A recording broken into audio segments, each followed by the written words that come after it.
राम राम दोस्तों, ज्योतिष के इस विशेष कार्यक्रम में आपका फिर से स्वागत है। ये वीडियो मिथुन वालों के लिए, जेमिनी पीपल के लिए विशेष है। मिथुन वालों के लिए फरवरी 2024 के मासिक राशिफल की बात करेंगे। जेमिनी मंथली हॉरोस्कोप फरवरी 2024, फरवरी 2024 के महीने में जो घरों के परिवर्तन होंगे उनका आपके शिक्षा पक्ष, कैरियर, नौकरी, बिजनेस, वैवाहिक जीवन, इन सब पर क्या प्रभाव पड़ेगा, इसकी विस्तार से चर्चा इस वीडियो में करेंगे। देखिए, मासिक राशिफल एक पूर्वानुमान देता है आपको आने वाले महीने की होने वाली घटनाओं के बारे में, जिसको देखकर समझकर आप अपनी तैयारी, mental preparation as well as physical preparation उसके अनुसार कर सकते हैं। जन्म की राशि चंद्र राशि पर यह वीडियो आधारित है, आप इसको लगन की राशि से भी देख सकते हैं। सबसे पहले समझते हैं कि फरवरी 2024 में घरों की स्थिति कैसी रहने वाली है। शनिदेव भाग्य के स्वामी आपके भाग्य भाव में ही अपनी मूल त्रिकोण राशि कुंभ में गोचर कर रहे हैं। देवगुरु बृहस्पति आपके 11वें भाव में मेष राशि में रहेंगे। राहु आपके 10वें भाव में रहेंगे मीन राशि में, और केतु चौथे भाव में गोचर कर रहे हैं कन्या राशि में। सूर्य की स्थिति को समझे तो सूर्य 13 फरवरी तक आपके अष्टम भाव में रहेंगे मकर राशि में, फिर वो कुंभ राशि में प्रवेश कर जाएंगे। 13 फरवरी के बाद आपके नवम भाव में रहेंगे। शुक्र की स्थिति 12 फरवरी तक रहेगी आपके सप्तम भाव में धनु राशि में, फिर वो अष्टम भाव में आ जाएंगे मकर राशि में। बुध आपकी राशि के स्वामी भी 20 फरवरी तक अष्टम भाव में रहने वाले हैं, और उसके बाद वो नवम भाव में चले जाएंगे कुंभ राशि में। मंगल की स्थिति 5 फरवरी तक रहेगी आपके सप्तम भाव में धनु राशि में, फिर वो अष्टम भाव में आ जाएंगे उच्च राशि में मकर राशि में। सूर्य, मंगल, बुध और शुक्र, ये चार महत्वपूर्ण परिवर्तन फरवरी 2024 में होंगे। बृहस्पति और शनि दोनों मार्गी रहेंगे। अब बात करते हैं परिणाम की कि इन घरों की स्थितियों से क्या संकेत मिलते हैं।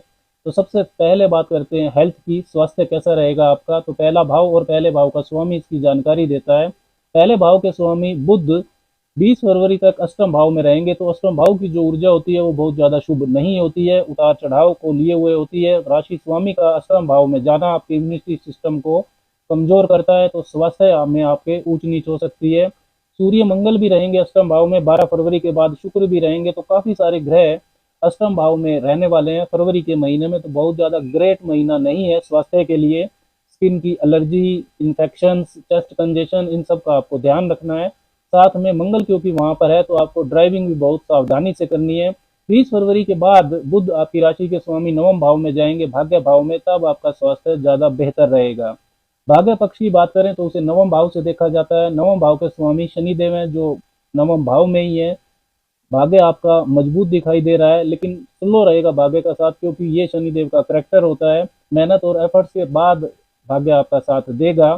शनिदेव सिर्फ फरवरी में ही नहीं, जून 2024 तक मार्गी गति से ही संचरण करेंगे आपके भाग्य भाव में। तो ये महीने भाग्य के साथ के लिए अच्छे हैं। फरवरी 2024 की बात करें तो आपकी राशि के स्वामी 20 फरवरी को शनिदेव के साथ युति करेंगे नवम भाव में। तो 20 फरवरी से 7 मार्च 2024 के बीच आपकी राशि के स्वामी बुध का गोचर आपके नवम भाव में कुंभ राशि में ही रहने वाला है। ये जो समय रहेगा ये आपके भाग्य पक्ष के लिए काफी मजबूत समय है। शुभ और मांगलिक कार्य आप इसमें कर सकते हैं। कोई निवेश कार्य करना चाहते हैं, इन्वेस्टमेंट, तो वो कर सकते हैं। कोई नए काम की शुरुआत कर सकते हैं। कोई भी महत्वपूर्ण व्यापारिक निर्णय ले सकते हैं। प्रॉपर्टी की सेल परचेज में भी आपको फायदा हो सकता है इस पीरियड में, क्योंकि आपकी राशि के स्वामी आपके चतुर्थ भाव के स्वामी भी हैं। कैरियर और नौकरी की बात करें तो इसे दसम भाव से देखा जाता है। दसम भाव में राहु गोचर कर रहे हैं, तो राहु का गोचर दसम भाव में काफी शुभ माना जाता है।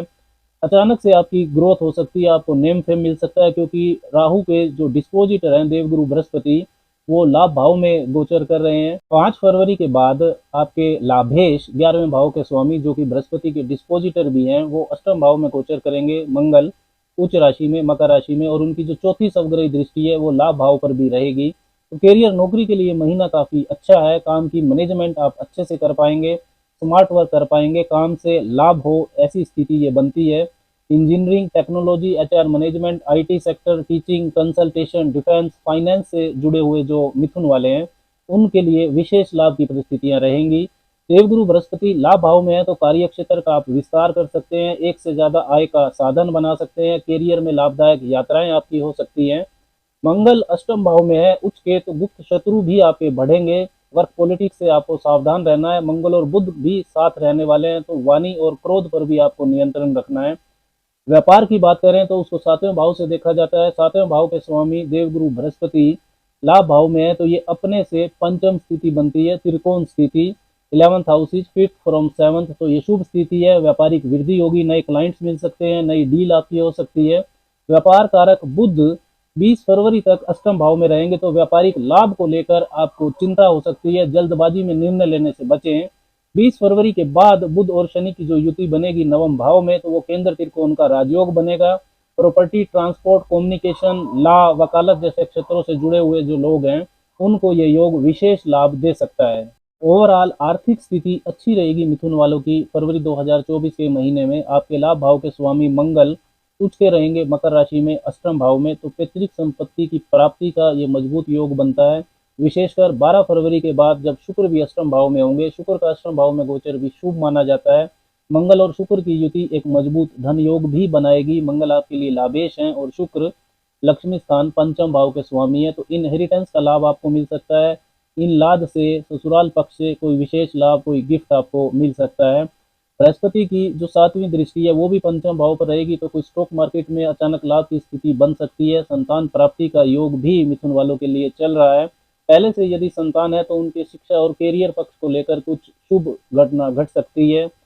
मंगल की जो 7वीं दृष्टि है वो आपके दूसरे भाव वाणी भाव पर रहेगी, और जो 8वीं दृष्टि है वो कम्युनिकेशन स्किल्स के भाव तीसरे भाव पर रहेगी, तो वाणी की वजह से आपको परेशानी हो सकती है। वाणी की आक्रामकता पर आपको नियंत्रण रखना है। आपके तीसरे भाव के स्वामी, साहस पराक्रम के स्वामी सूर्य देव अष्टम भाव में रहेंगे 13 फरवरी तक, तो आपके जो प्रयास हैं, एफर्ट्स हैं, उनकी दिशा को सही रखें। गलत दिशा में कुछ नया शुरू कर सकते हैं आप, इस चीज का ध्यान रखें। 13 फरवरी के बाद सूर्य नवम भाव भाग्य भाव में प्रवेश करेंगे, कुंभ राशि में सूर्य और शनि की युति बनेगी। तब सूर्य की जो 7वीं सहोदरी दृष्टि है वो आपके तीसरे भाव पर रहेगी, तो आपके साहस पराक्रम एफर्ट्स में वृद्धि होगी। कम्युनिकेशन आपका अच्छा रहेगा। किसी तरह की हैंड स्किल्स, क्रिएटिविटी से, लेखन से जुड़ा हुआ यदि आपका काम है तो आपको लाभ हो सकता है। लेकिन पिता व गुरु से आपके मतभेद हो सकते हैं, क्योंकि सूर्य और शनि की ऊर्जाएं विपरीत ऊर्जाएं होती हैं, उनका स्वास्थ्य भी खराब हो सकता है, तो इस चीज़ का आपको ध्यान रखना है। केतु आपके चतुर्थ भाव में रहेंगे, तो माता के स्वास्थ्य का भी आपको ध्यान रखना है, उनसे आपके मतभेद हो सकते हैं। मन में निराशा आ सकती है, इस चीज़ का आपको ध्यान रखना है। विशेषकर 20 फरवरी तक जब आपके चतुर्थ भाव के स्वामी केतु के डिस्पोजिटर बुध भी अष्टम भाव में रहेंगे। वैवाहिक जीवन, मैरिड लाइफ की बात करें तो उसे 7वें भाव से देखा जाता है। 7वें भाव के स्वामी बृहस्पति लाभ भाव में है, और लाभ भाव से बृहस्पति की जो 9वीं सवग्रही दृष्टि है वो 7वें भाव पर रहेगी। तो 5 फरवरी तक मंगल भी आपके 7वें भाव में रहेंगे, तो पहले हफ्ते फरवरी में आपको वैवाहिक जीवन में थोड़ा ध्यान रखना है, छोटी छोटी बातों को इग्नोर करें, उसके बाद वैवाहिक जीवन अच्छा रहेगा। लव रिलेशंस की बात करें तो उसे पंचम भाव से देखा जाता है। 12 फरवरी तक पंचम भाव के स्वामी शुक्र केंद्र में रहेंगे सप्तम भाव में, फिर वो अष्टम भाव में चले जाएंगे मंगल के साथ। लेकिन जब वो अष्टम भाव में होंगे तो आपकी राशि के स्वामी बुध और शुक्र भी 12 से 20 फरवरी के बीच में साथ रहेंगे। तो फरवरी में जो 20 फरवरी तक की स्थिति है वो रिलेशनशिप के लिए अच्छी है। उसके बाद आपको मतभेद हो सकते हैं, उसके बाद कुछ ध्यान रखना होगा आपको। शिक्षा पक्ष की बात करें तो उसे भी पंचम भाव से ही देखा जाता है, तो 12 फरवरी तक का समय बेहतरीन है शिक्षा के लिए। यदि आपका कोई एडमिशन है, कोई एग्जाम है, तो 12 फरवरी से पहले हो तो आपके लिए शुभ स्थिति रहेगी। शिक्षा पक्ष की बात करें तो उसे भी पंचम भाव से ही देखा जाता है। 12 फरवरी तक का समय शिक्षा पक्ष के लिए बेहतरीन है। पंचम भाव के स्वामी शुक्र केंद्र में रहेंगे सप्तम भाव में। आपका कोई एडमिशन है, कोई एग्जाम है तो अच्छा रहेगा इस पीरियड में। 12 फरवरी के बाद शुक्र अष्टम भाव में रहेंगे, तो आपका फोकस डाइवर्ट हो सकता है। अब बात करते हैं कुछ विशेष उपायों की कि फरवरी के महीने में मिथुन वालों को क्या विशेष उपाय करने चाहिए। तो आप माँ लक्ष्मी की उपासना कीजिए, श्री सूक्त का पाठ आप कर सकते हैं। गुड़ का दान करना आपके लिए शुभ रहेगा मंगलवार को। साथ ही में शनिदेव का मंत्र जपिए, ओम शंख शनिश्चराय नमः, संध्या के बाद पश्चिम मुखी बैठकर। राम राम।